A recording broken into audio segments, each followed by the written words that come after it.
Hey guys, we're gonna start. We're gonna let everybody get on, or a few more people get on, and then we'll get started, okay? Grab your mimosas, grab your coffee. Lazy Sunday fun day. Do, do, do, do, do, do, do, do. So we're gonna wait for a few more people to get on, and then we'll get started. I'm Christy from Sour Patch Chef. Thanks for watching, especially on a beautiful Sunday like today. I'm Christy from Sour Patch Chef. Today we're going to make my favorite sauce, which is Hollandaise. It's one of the 5 mother sauces from classic French cookbooks. So it is an egg-based sauce.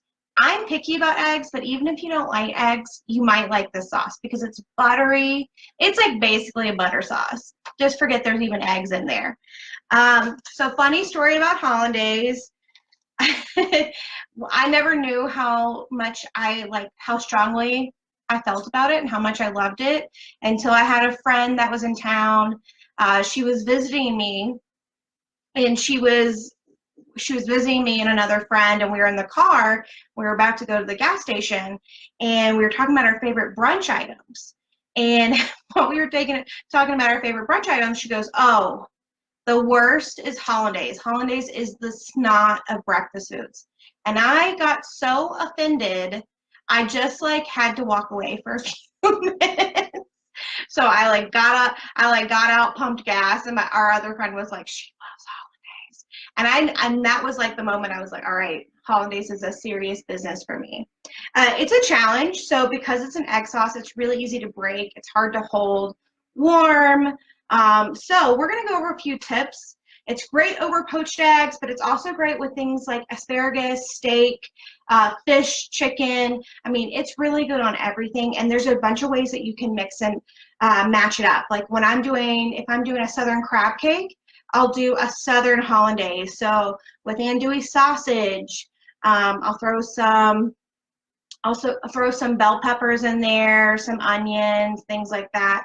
If I'm doing pulled pork or some kind of, green chili, I'll throw green chilies in my hollandaise, and some spices and some caramelized onions. So there's all different ways that you can mix up a hollandaise. When you start to mix it up, it turns into different sauces. So say you, so hollandaise is basically fat, which is coming from the egg yolks. It's an acid, which today we're using lemon juice, and it's a salt. And then there's more fat, which today we're using clarified butter. So if you've never done clarified butter, all you do is you put your butter into a pot, you put it on low, and you start scraping off the white foam that comes to the top. So it looks like this. It's all this dark yellow stuff. This is high heat. So that's why you clarify it. It also has a stronger taste, like a stronger butter taste. You don't have to use clarified butter if you don't want to. So say that you just don't have time, just use regular butter. That's okay. It just is more likely to break, and it doesn't have as much of that buttery flavor. Okay, so let's get started. I've got my eggs. You're going to do 3 egg yolks. I posted the recipe on the website as well. You can do 3 egg yolks. I'm going to save my egg whites so I can use them for a Swiss meringue buttercream later. So I like to wrap it on a flat surface. That way I'm not pushing the shell back into my egg. And I'm actually going to put a glove on because I'm going to show you how I like to separate eggs. Whoop, that egg just fell on my foot. We'll ignore that. All right, so I'm going to hold it over my bowl where my egg whites are going.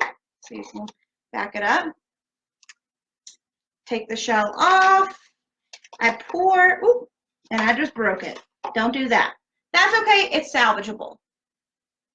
Then I'm going to do this again, more carefully. I'm going to go back and forth with my hand, get my yolk, and I'm going to put it in my bowl. So I need 3 total. This is going to be about a serving for 2 people. So my husband and I, he's real hungry because I've been making him late. All right. Just go back and forth, back and forth. You can use the shell if you want to separate your egg. I don't like to do that because I am clumsy and I'm more likely to break it. So I'm going to add in 2 tablespoons of water, just regular water from the tap. And I'm going to add 1 tablespoon of lemon juice. I'm going to add more later just for flavor, but this is the acid that we need to thicken. Okay, so I'm going to move you guys closer so you can see.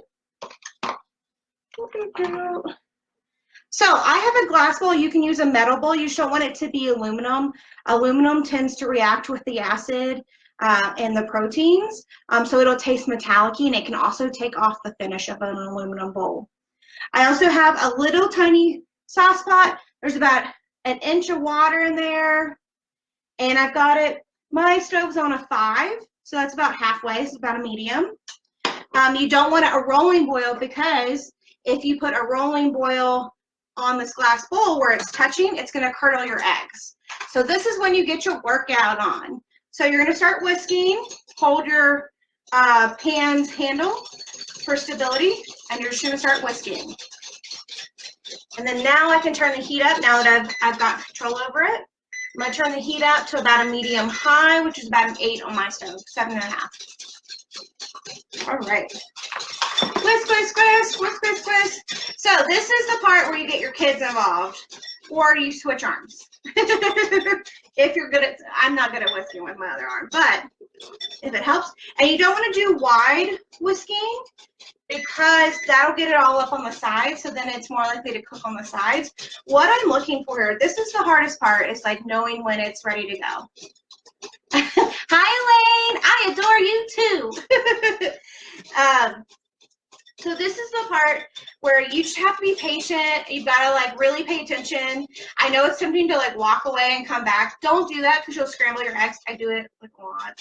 So you've got to be patient. You got to keep whisking. This is, you're going to get one arm really buff, so just work out the other arm later on.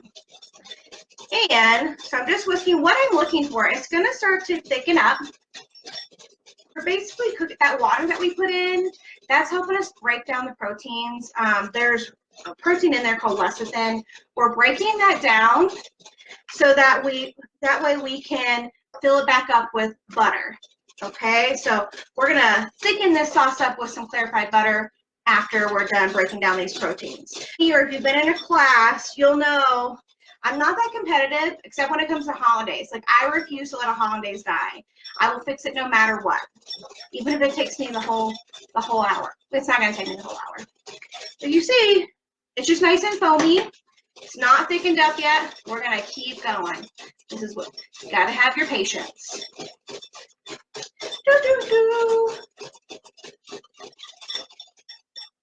And this recipe easily doubles.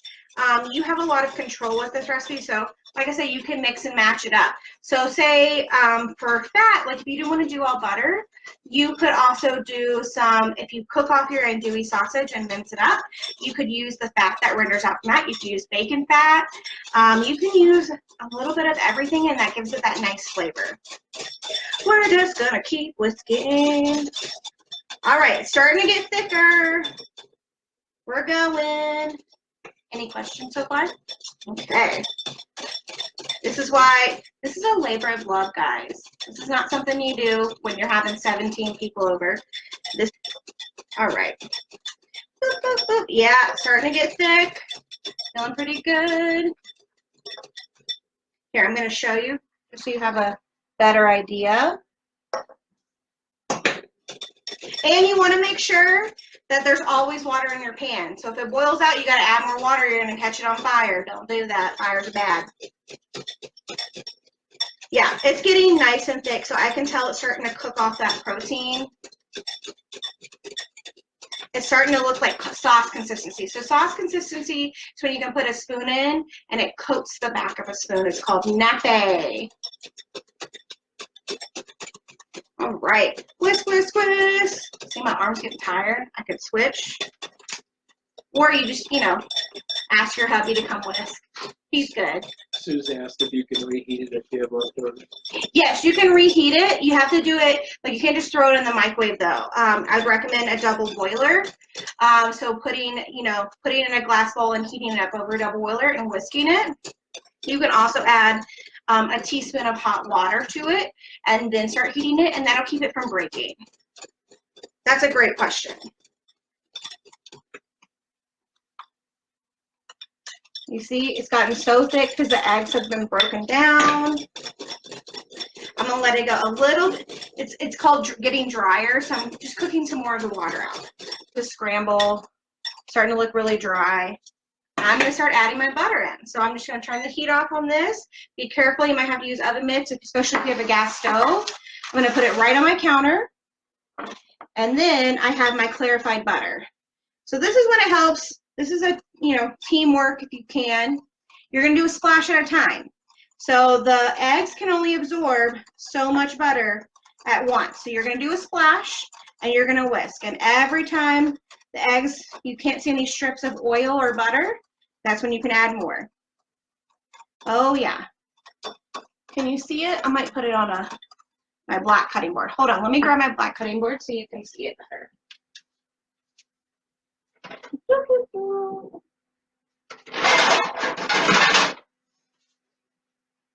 Here we go. That way maybe you can see it better. When it breaks, you'll know it starts to look like the eggs are getting crumbly almost, and the oil doesn't absorb anymore, and it gets really, really thick. It can also start to look really watery to the point where the oil just is like completely separated and it floats to the top. So it'll start to look like little balls of eggs. That's when you want to have, so I have extra water here. You can also use the water from your double boiler and a tablespoon nearby. So if it starts to look too thick or you think that it's gonna break, you should add a tablespoon of hot water or regular water. Then I've had some where I've like reheated them and they broke. And what I do is I add another egg yolk in, and then I heat it a little gently over a double boiler. If you're just really struggling with it, what you can do is get your egg beater out and you can cheat. And then you just put your egg beater in it and just beat the heck out of it. I've had maybe 2 that I've had to give up on because it's like at one point the eggs, the eggs and the oil or whatever the fat is don't go together. If the lecithin is too broken down in your eggs, it just won't absorb any more fat. So that's why you just do a splash at a time. I keep going. I'm gonna add about 2/3 of a cup, not this whole thing. This is it's a little over a cup. I'm not gonna add all that. And then this is so you need to add at least half a cup to get it to the sauce consistency and to get it to hold and be stabilized. But you don't have to add in all 2/3. That's how I like it. And then you're gonna season it after you're done. So you see it's just absorbing.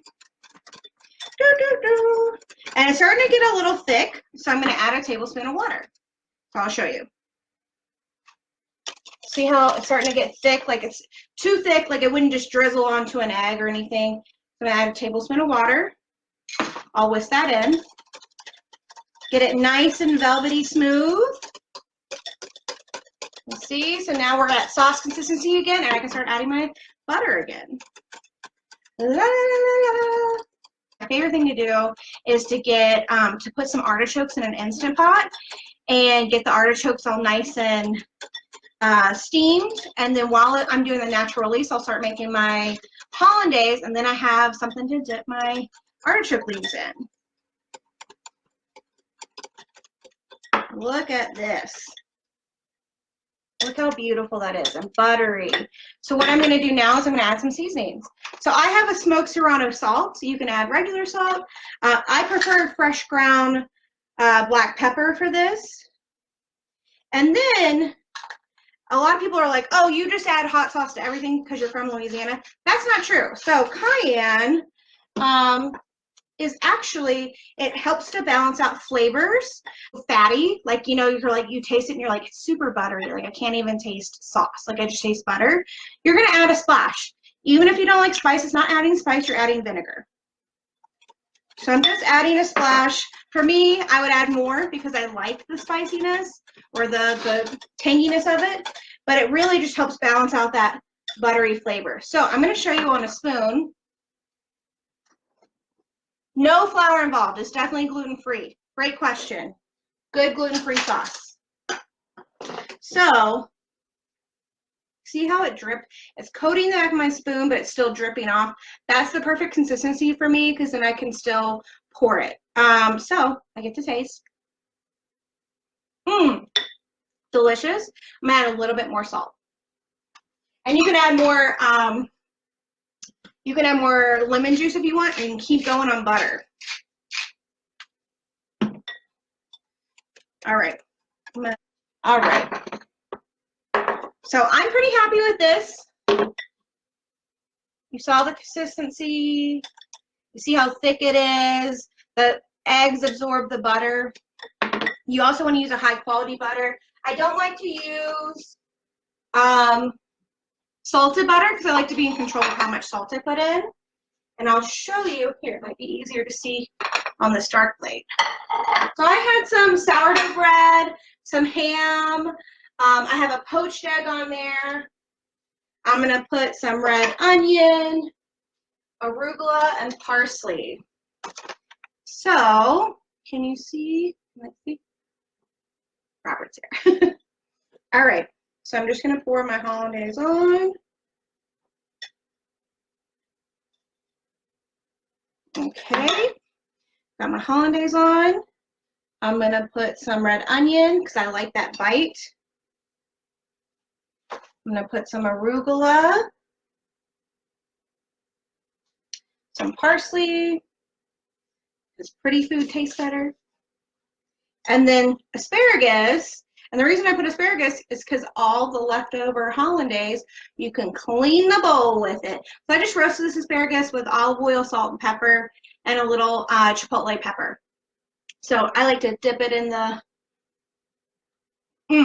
that's good. It's buttery, it's tangy, it's lemony, so good.